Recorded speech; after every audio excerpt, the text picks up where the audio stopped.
Hello, everyone, and welcome to another episode of Tell Your Story. I'm your host, Todd Nesloni, and I'm excited to bring you new guests every day who inspire, encourage, or challenge me to be better, and have them share some of their story in hopes that it inspires you to tell some of yours. I am so excited today to have my guest, CJ Reynolds, on with me today. CJ, I am a huge fan of your work, but tell everybody kind of who you are.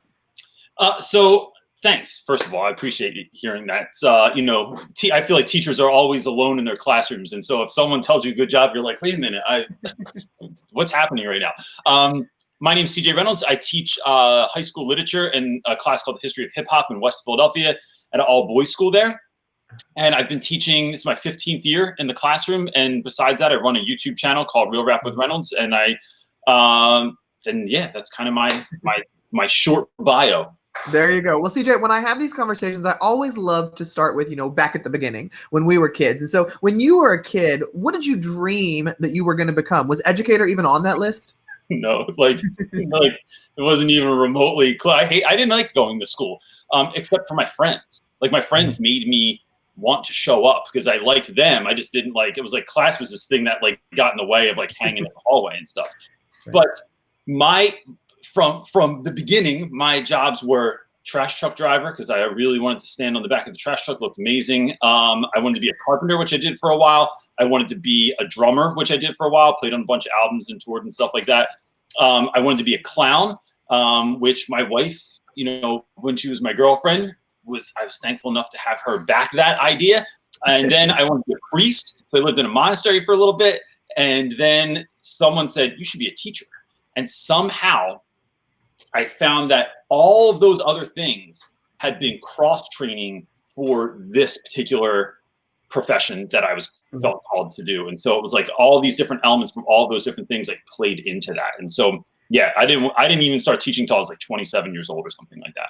I think though that you win the award for the most varied experience before becoming a teacher. I like just listening to you. I'm like, there's no way that's real. But then after following you online, I'm like, I can tell just by your online personality, you would have done all of those things. Yep. And so that's so crazy. So, thinking back on each one of those experiences before becoming a teacher, which one did you enjoy the most or feel like you got to have the most fun doing? So I think teaching is it because it's literally my classroom is all custom built. I enjoy building things, so I make things for my classroom. So that's there. I'm on stage every day.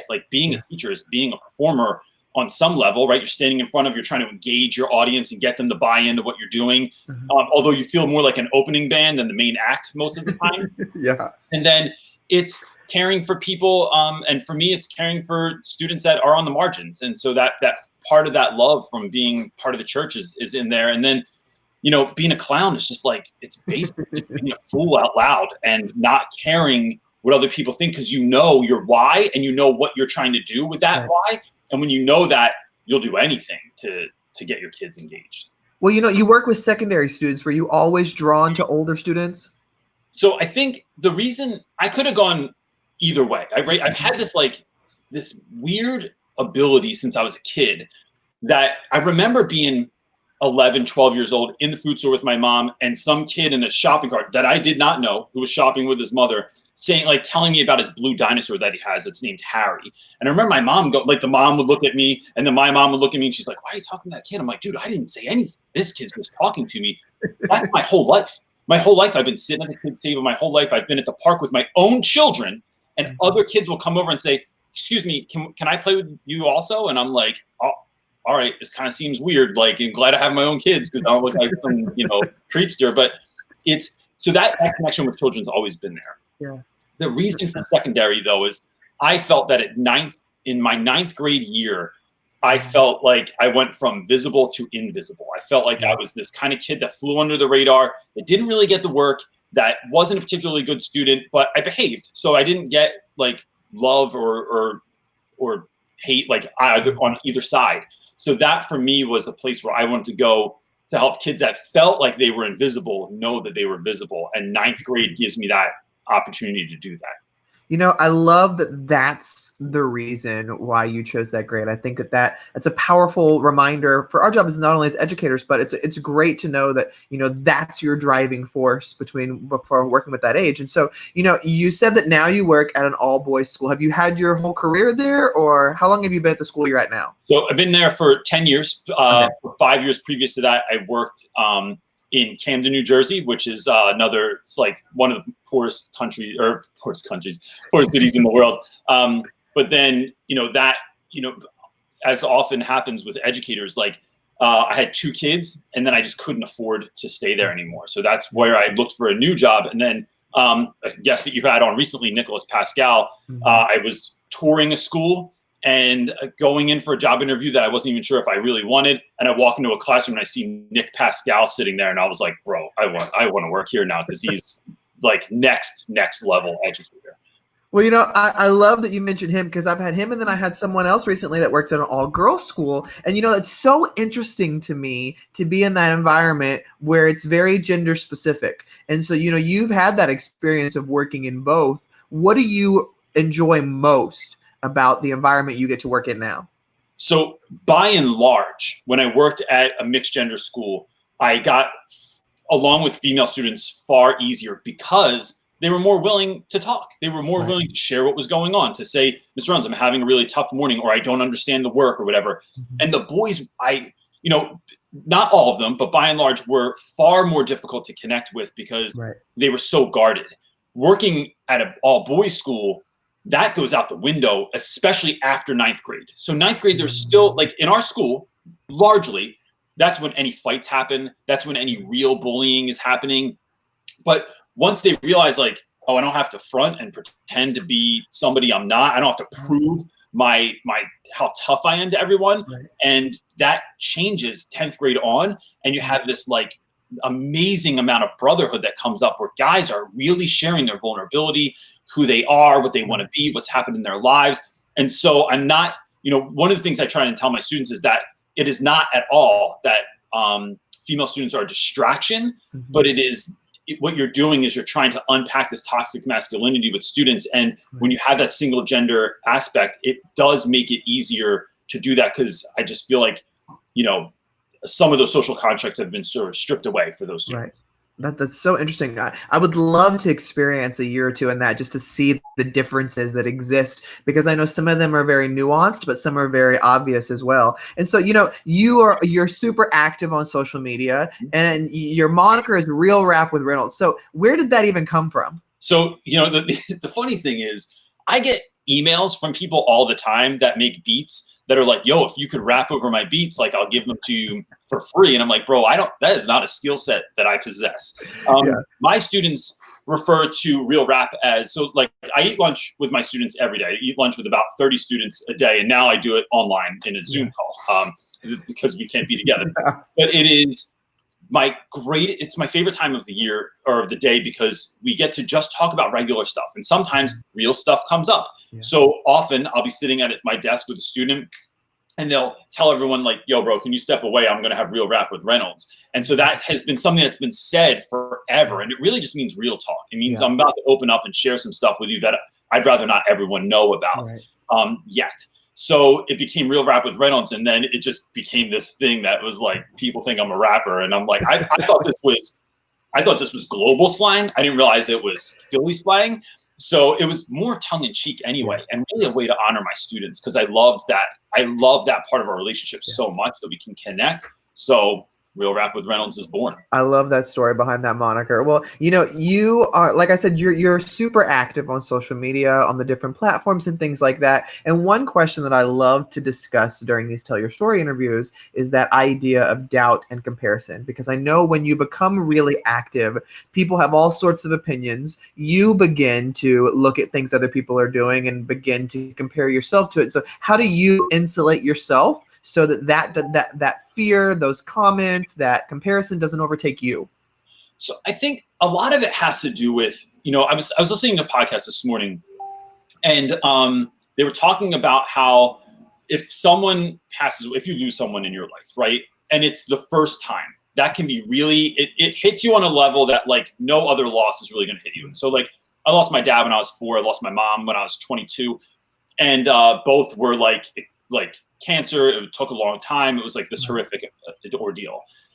Something about losing folks now, not that it doesn't hurt, not that it doesn't take my heart, not that I don't feel that pain, but because I've done the work, the social or the emotional, the spiritual work that went into losing those people before.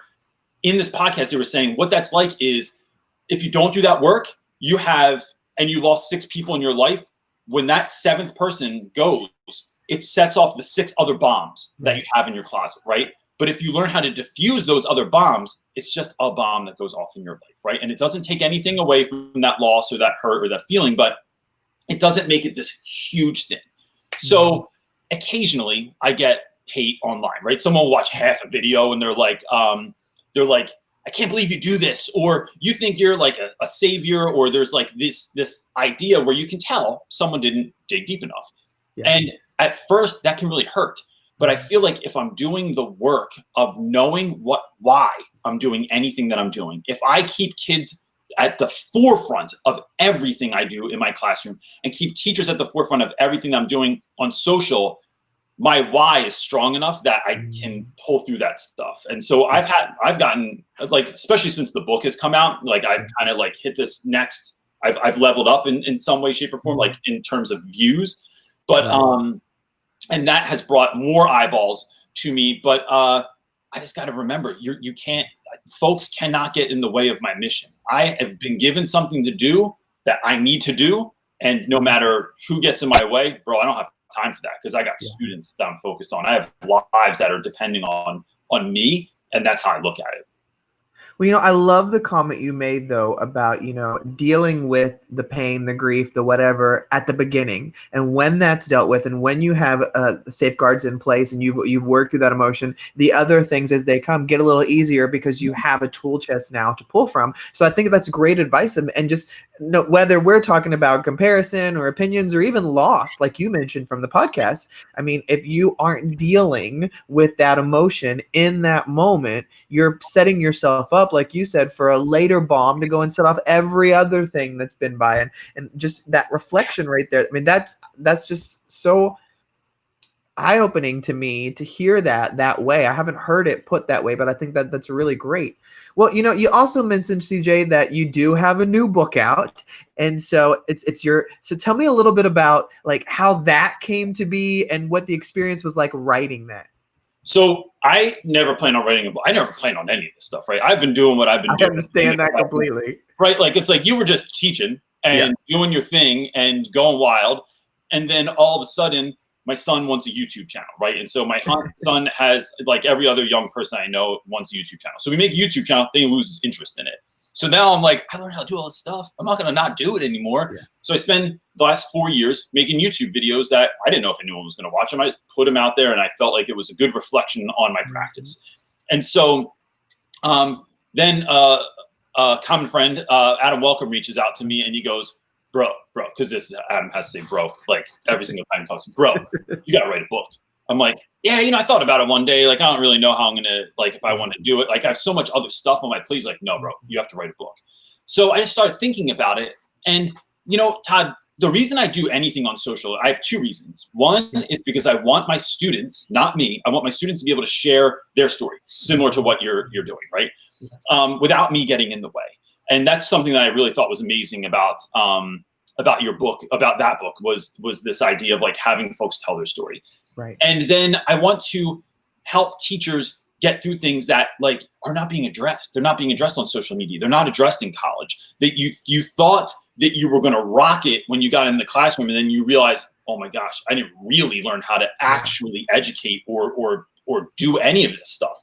Right. So not everyone's going to watch YouTube. So, but a lot of people write books. So I didn't want there to be any barriers in the way for people to get the care and the love that they needed. So if I had to write a book, I did it. Now, it wasn't easy. It was really difficult because no matter what I did, it was just like this thing that I had to just do. There's tons of chapters that didn't make it into the book because I just had to keep writing and keep writing and keep writing. I was like, hopefully, if I water this land enough, a flower will grow. There's tons of weeds that I'm watering at the same time. But that was sort of my practice in doing that. I love that. Well, I gotta say, CJ, I am such a cover snob. Like, there are very few book covers that I love, but your cover I am obsessed with. Like, I love everything about your cover. So what was the experience like that, coming up with that cover? Because it's so unique, but it's so completely you, which is why I love it. Thank you. So look, I love the cover on a level that I want to just have it. Like, I've thought about getting rid of rather this poster over here and just putting it because I just want to look at it. Yeah. And the reason for that is, one, I wanted the cover I wanted to have students on it, and two, that were actually close to my heart. Like, the two guys are on the front. One of them we call DJ Dirty Kev, and the other kid we call Hugs, because he just never looks like he wants a hug but needs it. So I had someone come in and take pictures, and the guy that came in was a street artist from Philly. This guy, Aloysius McElwain, who is unbelievable. Like, the stuff that is on the cover, he spray paints like without a stencil or anything. It's unbelievable. So one night I'm on YouTube and I have this idea that I want him to do the cover, and I'm doing a live feed. I do live feeds every Sunday night. So I get the people I wait till the critical mass is on there, and I go, I don't ask for people for anything. I said, would you please all go to Instagram and DM this guy and ask him if he would do Reynolds' book cover? And he hits me back. He's like, bro, I don't know who you are, but I just got 100 DMs in the last 5 minutes from people. And so I love it.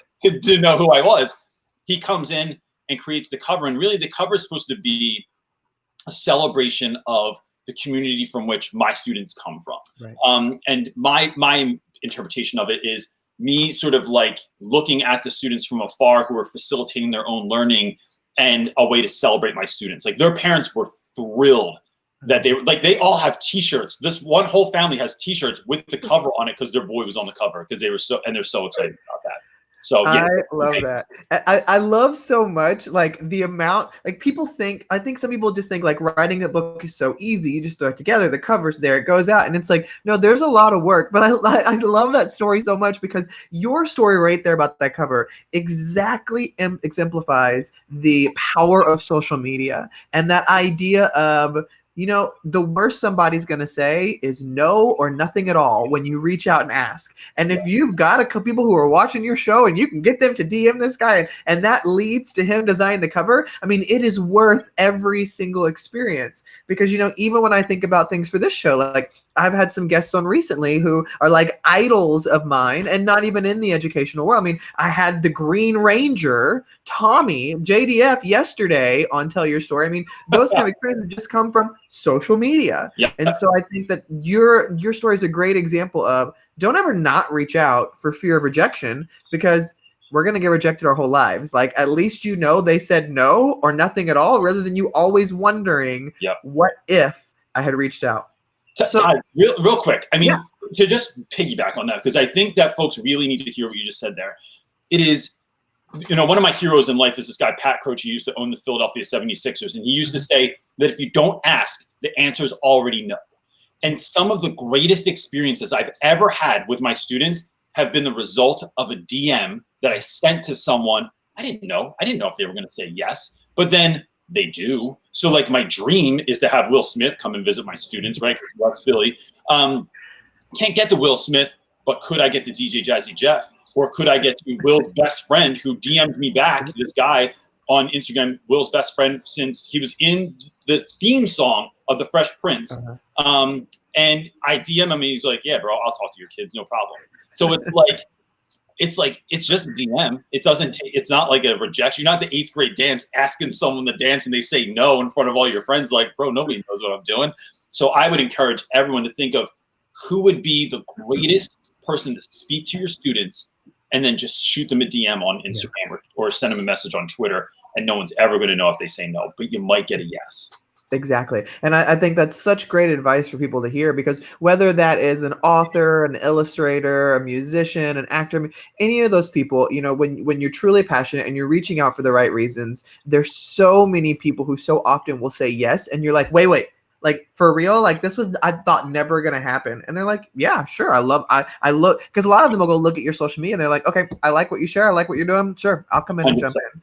And so I love that. Well, CJ, one question I always love to end all these conversations on is I feel like as people, there are things we hold really close to our hearts, our beliefs, and who we are. And so for anybody who might be listening or watching today, if they were to walk away with one thing, what would your one thing be for them? So I think one of the things that I really tell teachers every time I get to talk to anyone, whether it's a mentor call or it's online or it's in person at a talk, is to not wait to be the teacher that you always dreamed of being, right? There's too many times we think about tenure, or we think about, what someone's going to say in our teacher assessment, or what parents are going to think, or what the other teachers are going to think. And it is going on 11 immediately. Do not wait for 10 seconds to be the teacher that you dreamed of, because your students, kids deserve it, right? It is that idea of, because what's going to happen is, if you think of any other time in your life, if you waited to be a great carpenter, you'd lose your job. If you waited to be a great spouse, you wouldn't be married anymore, right? Like if you're holding that close to your heart and be like, I don't know if I should really let them know who I am. It doesn't work in any other way. But for some reason, teachers feel like they should lay low for a minute, get a lay of the land. No, bro, you set the tone and you go after it and do every single thing that you know that your students deserve, and be that person out loud. And I think that if teachers did that, it could really shake some things up and really make some great classroom spaces for students. Well, CJ, you exude energy and passion, and I've been following you for years. And I got to say, I can't count the number of times that I have been inspired or encouraged by something you put out there or you shared. And so I was super pumped to get to have this conversation with you today. I respect you immensely. So thank you so much for coming and chatting with me on Tell Your Story today. Thanks, man. I'm glad you do stuff like this. This is good too. Like it is important work that you're doing, and I applaud it. Thank you for doing it. And thank you, everybody, for listening or watching another episode of Tell Your Story. Remember, you can check out past episodes on iTunes, Spotify, SoundCloud, YouTube, wherever you get your stuff, it's there. I hope today's conversation with CJ has encouraged you to get out there and tell your story, because every story matters.